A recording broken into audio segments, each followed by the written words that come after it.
Welcome back, all my 40K fanatics out there. I'm DJ here with Tim's Nation, and this is a video going out to all of my cronies that hopefully you guys will understand. Because as of recent, I have said I'm going to be working on Adeptus Mechanicus competitively. And I know a lot of the people that come here for Necrons, my cronies out there, are going to be saying, why? How? How can the pariah of pajama pants be changing over to add Mech? And there's a couple reasons. None as small as the challenge that has been issued, but there's a few reasons. So, for starters, let's go on to the Necrons and what I've done with them so far. I have a philosophy for when it comes to this game and playing it competitively and playing in a tournament. I do not like to take the same list back to back to events. The only way that I'll do that is if I'm going to an RTT, a 3-round event, called a primer. Primers typically are a tournament that will use all the FAQs, mission rules, mission special rules, even the missions themselves that are going to be used in an upcoming major event. These are things that local stores will throw on if a bunch of their guys are going to an event. Usually they're in Cleveland in this area. We have a wealth of gaming stores, gaming community. It's much larger than it may initially seem. We have a very large community. And with that, we have many tournaments that we can go and talk to the TOs and say, hey, could you run this primer? And most of them would be able to. You know, some tournaments do highlight a more younger, newer, entry-level play. So we tend to bring a little softer list to those guys. We don't want to ruin people's first time out to a tournament. Or a primer. Now, the primers, that's a time where you know right away things are going to be mean. Things are going to be nasty. Things are going to be hard-hitting. But even as a newer player, don't be discouraged by going to something like that because it's a great opportunity to see what that power level actually looks like. You can watch a video and watch a playthrough and go, oh, that seems simple enough. But there's a lot of intricate detail on why a player may make a decision at a point in time that helps that list function. It's really good to see that. Sometimes the best way to understand a list is to get punched in the face by it and go, that's how that works. I remember when the Orc Codex came out, my buddy Steve was telling me all about it, going through things, and I was like, man, I feel like you're reading me a Dr. Seuss book every time you tell me what these weapon names are. And I said, just come over, beat me up, and take my candy, and then I'll come back and get you. He came over, he shellacked me. Something good. And it was just that one time. Then afterwards, he did have a couple of W's over me, but I was able to play into it. I knew what was going on. And this was during the time where people were running 9 buggies, and that's what it was, 9 buggies. Then they got toned down a bit for Orc's sake and all that stuff, so it wasn't as much of a concern, but I got to see how nasty this could be right out the gate, right out of inception. The reason I talk about that and talk about those tournaments and the tournament styling is with trying to make these different lists and do these different lists and stuff like that, as well as keep the models ready for the table. I'm getting mildly a little bit burnt out on Necrons. I'm not happy with my base color scheme. Lane and I have been discussing a possible way to do it, but that's a lot of work, so it's kind of a little discouraging and has me stepping back a little bit until we get it solidified to a system where I can just knock everything out in one fell swoop. Right now, it's a little tough. With that being said, I still have plans on bringing them here on the channel, and we will be seeing them in quite a bit of capacity here in the near future. Lane is going to be still prepping that Death Watch, and the Death Watch hybrid that he's created that just pours out devastating wounds in one turn. It has one turn of absolute sheer firepower.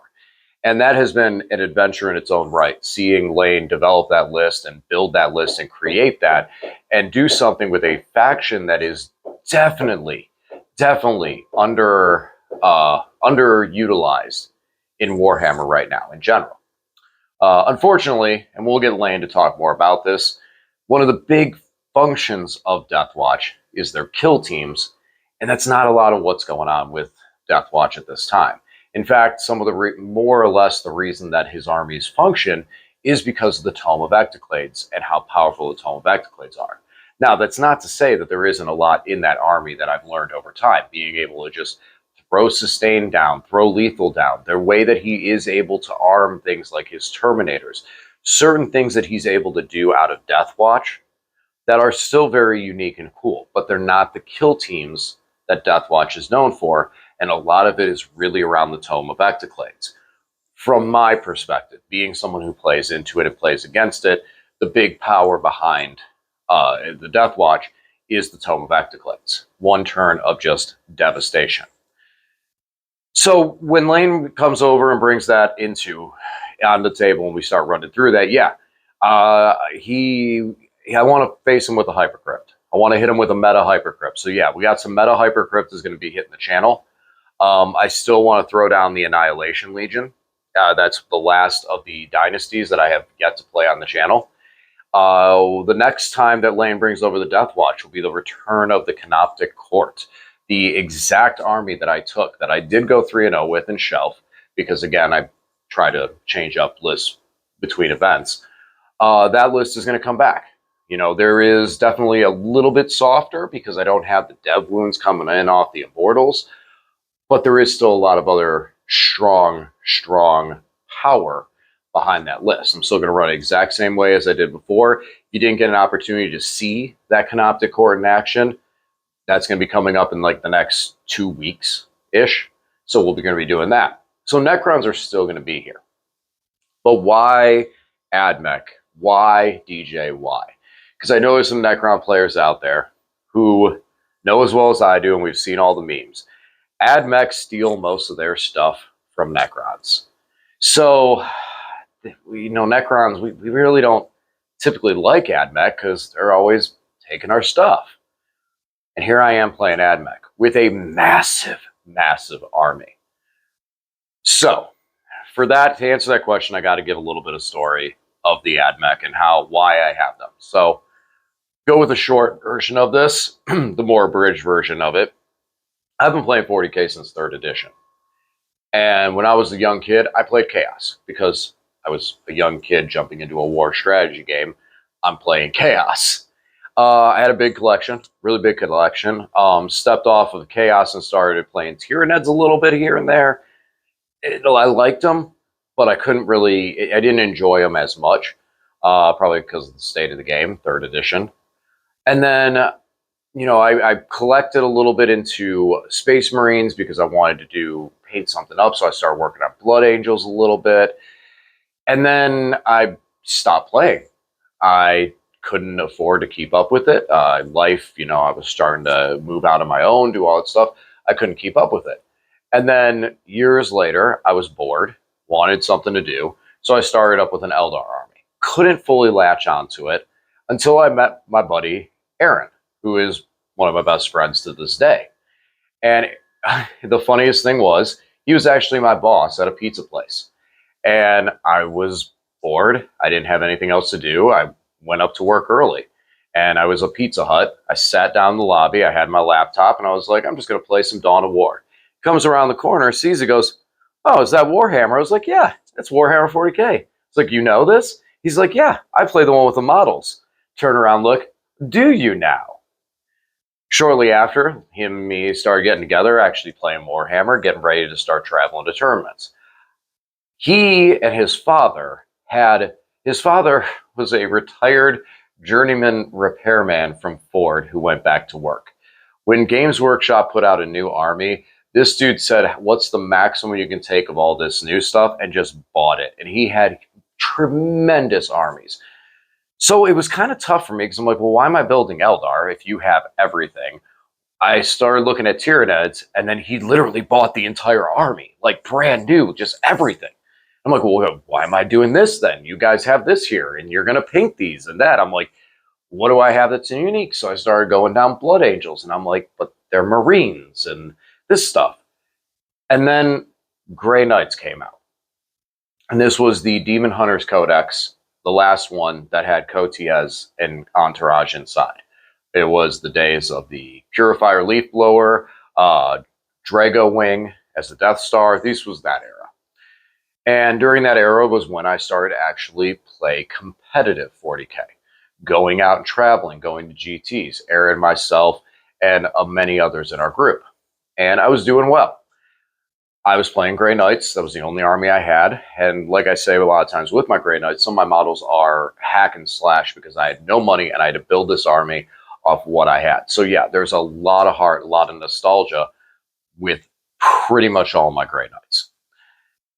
Well, after I started to do better in tournaments, I was starting to collect a lot of prize support, and then I was on a real good roll for a while. I was collecting a lot of prize supports with Grey Knight Death Star during times of translocation times. I can't remember the exact psychic power name, but I know someone in there will remember where electro displacement. That was it. Invisibility, electro displacement, huge, very, very, very toxic, very, very dark era of Warhammer 40K. This was a time where a battle company, and I know that some of these words, some people may not know what they are, and I can do entire other videos talking about these dark times of 40K, the good times of 40K, and how interesting different moments of 40K. If anyone's interested in knowing some of the competitive history of Warhammer in general, please, by all means, talk about some of this stuff. There is some cool times. This was not one of them. I was playing in it. I was reaping the benefits of Death Stars, but I knew how it felt. I knew how it felt to shoot at a Death Star and how bad it was. But I was playing at the highest competitive level. I wanted the highest competitive army I could. And that's where I would keep it to. Outside of it, for RTTs, I'd usually do other things. And that's where I started looking at other armies. Because I'm like, I still want to play Warhammer with my friends. I still want to go to the tournaments. I still want to go to these things and promote this game and try and get people into this game. But I should play something else. And that's when Mech came in. I looked at everything everyone was playing, once again, seeing these massive armies. And the one army no one was playing in my gaming group was Adeptus Mechanicus. So I said, okay, there's some cool stuff in here. Let's go ahead and give them a look. So I went, picked up some stuff, you know, the basics, some Rangers, some Doom Crawlers, got Castellan robots, gotta love them. So I already was down that road. And I'm talking to my one buddy. We always call him just Doc. And I'm talking about this, and he's like, he's like, what you need to do is run Dragoons. I'm like, okay, I don't know. I'm not 100% sure on that. They're okay. He's like, no, these like they're a freight train. And I look at everything, and I'm reading through, and I'm seeing what they do, and it doesn't come together. I'm just looking, I'm like, okay, it's okay, I guess, but I don't see that much until there was one trigger. I would have to look at the codex, but there was one trigger of one ability within the Styges detachment. And it was like full rerolls with the Dragoons and everything, and looking at the exploding 5s and 6s and everything else into it, I'm like, oh my gosh, these things are amazing. This is incredible. Called my buddy up. I was able to get the Dragoons at 50% off, so I got my 6 Dragoons. Loved these things. Started playing them on the table and just running people up. I'm like, man, these things are awesome. And built on that with the Doom Crawlers, everything else, built the army up, took it to the first tournament. Did pretty well with it. Was very surprised. But at that first tournament, I had Grey Knights allied in because I didn't have enough AdMech to run just Mechanicus. And I was picking the pieces, still running the Dragoon. So it was a Grey Knight AdMech hybrid. Then I got the first time to actually just run AdMech. And it was at Michigan GT. And I ended up taking Best Imperium out of this with a 4-1 finish with Mechanicus. Great games, too. The last game that I played was absolutely awesome. The guy was super cool. It was super heated. I actually played against this guy in another tournament with AdMech and went 3-1-1, and he was my tie because we had such an epic, intense game. It was so good. It was so close, and it really could go either way. And it was the last game of the weekend. And neither of us, we both lost one. You know, one of us would have to win. Our scores were not that great. We weren't up on the top of the food chain. So this was just a game of 40K to play a game of 40K. At the end of it, we got to turn 4. I'm like, before we go into turn 5, you want to just throw away the score sheet? And I told him, I'm like, this has been a really close game. It can go either way. Let's just throw away the score sheet, call it a day, shake hands, call it a tie. This was a cool game. He looks over the table, smiles, puts his hand across. We shake hands. threw away the score sheets, ripped them up, put them away. My one buddy stand there. He's like, "Wow." He's like, "That's kind of cool." He's like, "You're not really not going to look at the scores at all." I'm like, "Nope. There's no reason, none at all. One of us will end up leaving sad that we lost the game. The other person will be happy they won, but sad that like let's just." That was cool. That was a close game. Learned a lot about it. He was playing Sisters. I was playing Mech. It definitely got to see a lot. Great game. But then there was a major GT that I just absolutely steamrolled through, and it was my first big GT moment where I was able to clean house at this super major with like 90 some people, and it just was a beautiful time, beautiful experience, all the way to the end. With this Mechanicus army that I've played, these Dragoons have been like literally a physical part of me. The amount of blood that is actually in these things, and I'm not joking when I say blood, is beyond and most of the models in my army. So, and for that, when I say blood, anyone who's looked at the Dragoon model knows this is a very, very frail model. And I had a dog, and that dog got time alone with my Dragoons. And I got a phone call from my wife saying that the dog had chewed up my models. I said, "Which one?" She said, "Multiple. I don't know. The ones with the really long spears." I came home and I feel like I may have been in a sense of just absolute comatose at that moment because I walked in the basement. I seen where they were. I seen the pieces, the shredding, the absolute decimation of these things being chewed on by a dog with a mouth the size of a Great Dane. And I didn't do anything. I didn't react at all. I just sat down and spent the next 7 hours over 2 days clipping pieces off other stuff, putting these things back together, and successfully reassembling all 6 of those Dragoons. Some battle damage, but it looks good. All 6 of them put back together and still running with those to this day. The AdMech have always been an army that has, for me, helped push, like for some odd reason, I have some of my best competitive moments where it's like a GT that was a smaller GT suddenly has 7 or 8 big names, and I get to knock out 4 of them on my way to the top. That's always been with AdMech. Most recently was at Frogtown GT, where I actually faced Brad Chester in the last round and lost by 3 points. In that game, I got to utilize the Dragoons in a way that I loved because the commentators were unsure. This was on stream, and the commentators were unsure as I lined the Dragoons up center field if maybe I had no idea what to do with the Dragoons, if I had not had enough exposure into the Dark Eldar that I was playing against, and maybe I wasn't sure what to do with them and I was holding them back. But that wasn't the case. And then after the game, when Brad and myself got the chance to actually talk and comment on it, that was brought up. And before I got in the room, before I was able to get over there, Brad already had said, he's like, "No, that was brilliant. That was beautiful."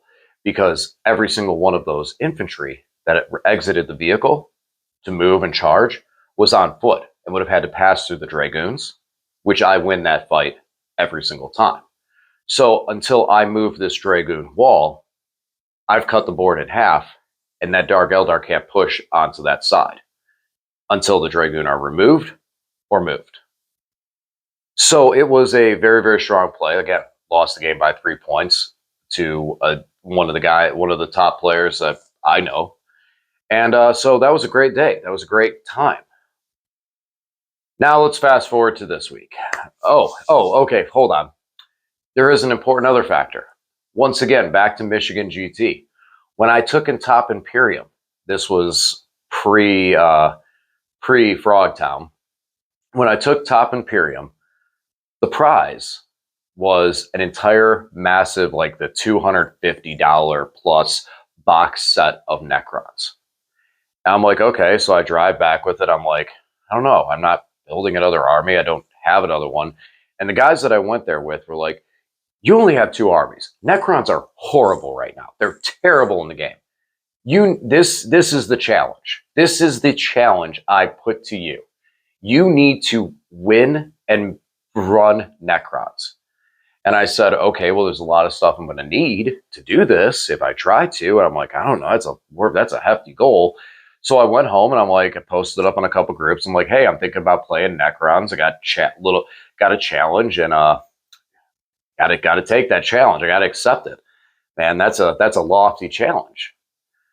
And immediately, all of a sudden, just a massive Necron army appeared at my house. It was just like I have to look way back in time, and maybe sometime I can find the pictures of it.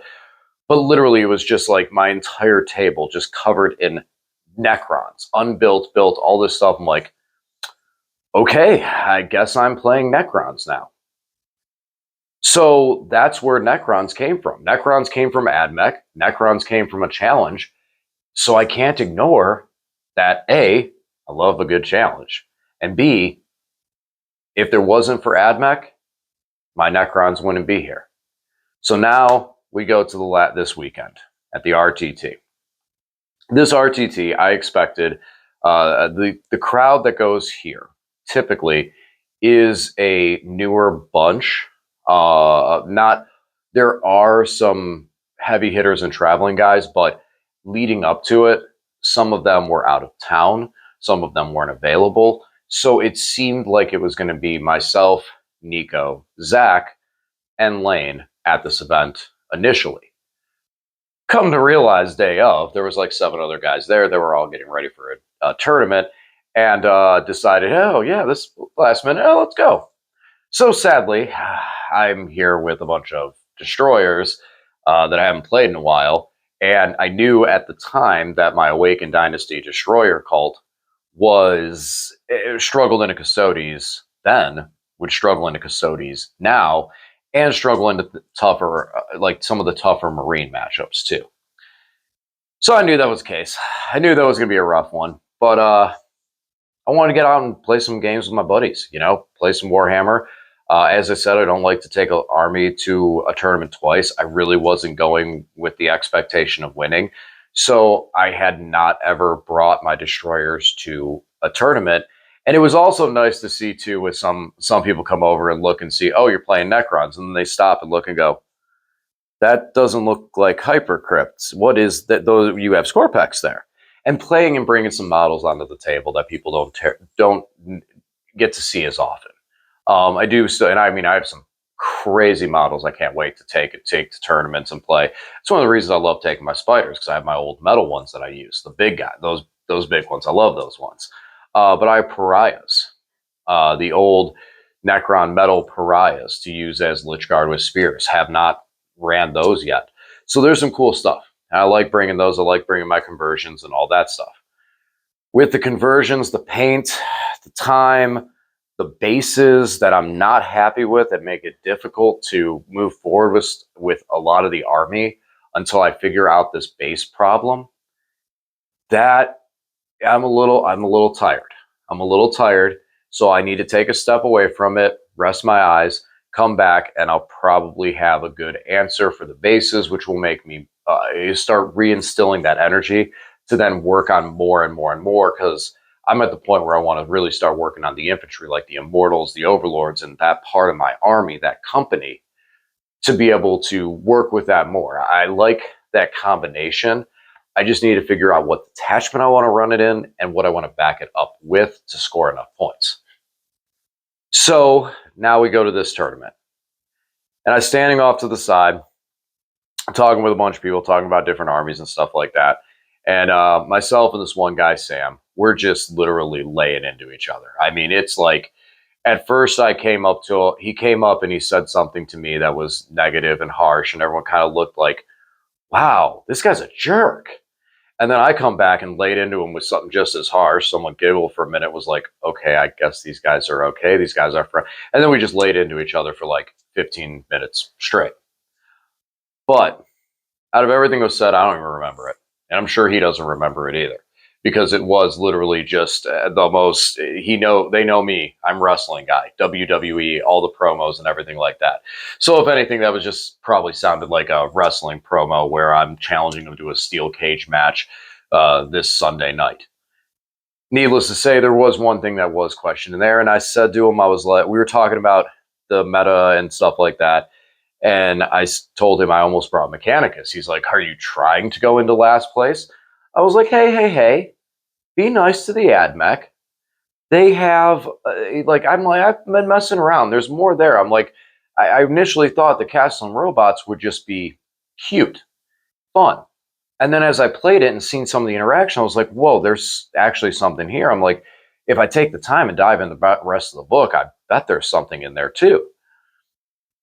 And he laughed and he said, okay. He's like, you do that. He's like, you bring AdMech and stay out of last place.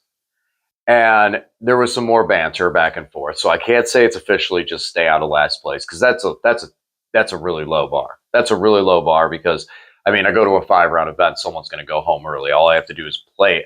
I can physically lose 5 games and still stay out of last place. So that's the lowest possible bar. That is the lowest hanging fruit. So Sam and I haven't discussed yet what the bar is going to be set at. Maybe it'll be a 3-2 finish. Maybe it'll be a 4-1 finish. Maybe I'll just need to play against him and just run his wolves over. Something like that. But that was the challenge. The challenge is to play competitive AdMech. And much like someone in the comment section already mentioned, from How I Met Your Mother, like Barney would say, challenge accepted. I will make AdMech competitive. I will find the way to run AdMech at the highest possible, nay, the top of the meta, and run with Custodes, with Necrons, with Eldar, and win.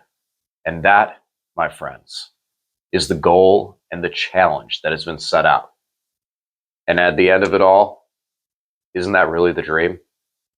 I made about 9 references to that show. If you can't tell, I'm a big fan. I love that show. I think that show's I'm a very, very, very funny show. Very funny show. But this is where AdMech come in for me.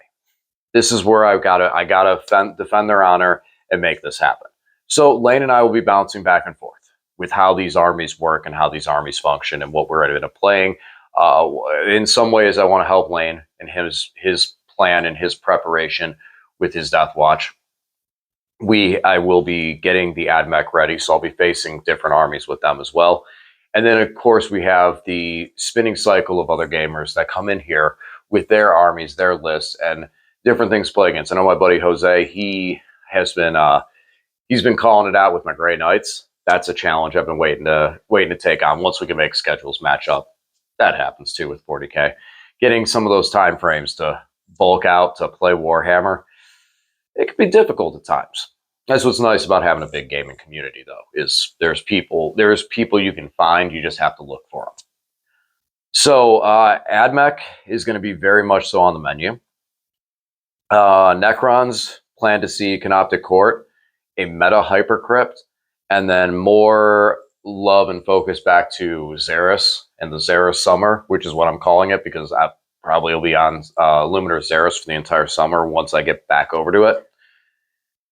But seeing how Mechanicus can work. And we're going to talk about that in other videos.